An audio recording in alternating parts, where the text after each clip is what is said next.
Nous sommes ici à l'école de boulangerie-pâtisserie de Paris, où je fabrique le pain au quotidien, avec différentes textures, différents sons. J'adore. Différentes odeurs, des goûts surprenants et aussi un terroir. Et j'en apprends tous les jours. Je suis tellement curieuse que j'ai très envie de découvrir le Grand Moulin à Reims. Est-ce que ça vous dit de me suivre dans cette aventure? Allez, c'est parti! Nous sommes arrivés sur le site de Reims des Grands Moulins de Paris.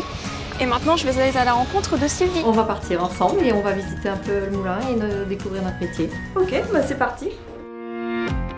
Ici, entreprise agroalimentaire, nous allons t'équiper en le pays. Ah, voilà, la grande classe. Et du coup, ça représente quelle quantité de farine qui passe ici l'eau? Alors le moulin, il écrase 600 tonnes de blé par jour. Ça représente 450 tonnes de farine. C'est énorme.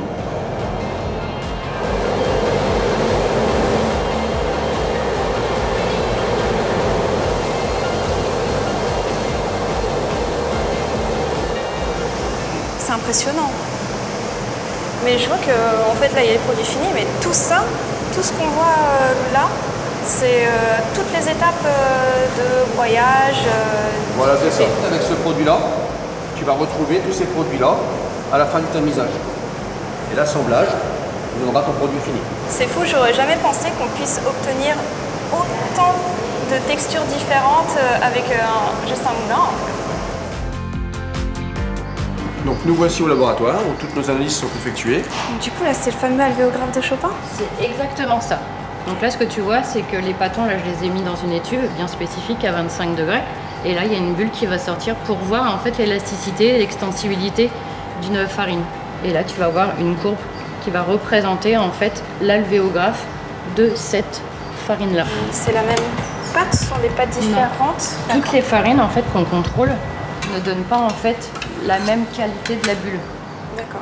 Chaque farine en fait dépend d'un cahier des charges bien spécifique par rapport au client. Okay. On peut le voir aussi en panification, grâce au boulanger, grâce à son ressenti. Le métier de boulanger et le métier de laborantine en fait ça se regroupe. C'est génial. Bon, c'est vraiment incroyable tout ce que j'apprends ici. Mais bon, l'aventure continue et maintenant on va aller voir la boulangerie. Allez, suivez-moi.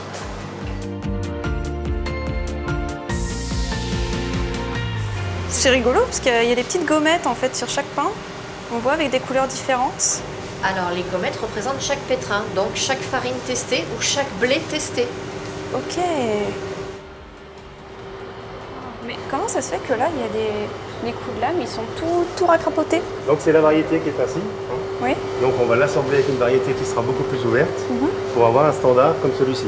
Ah, donc c'est vraiment en mélangeant les deux variétés qu'on va pouvoir avoir l'équilibre et avoir donc un beau pain qui se développe correctement.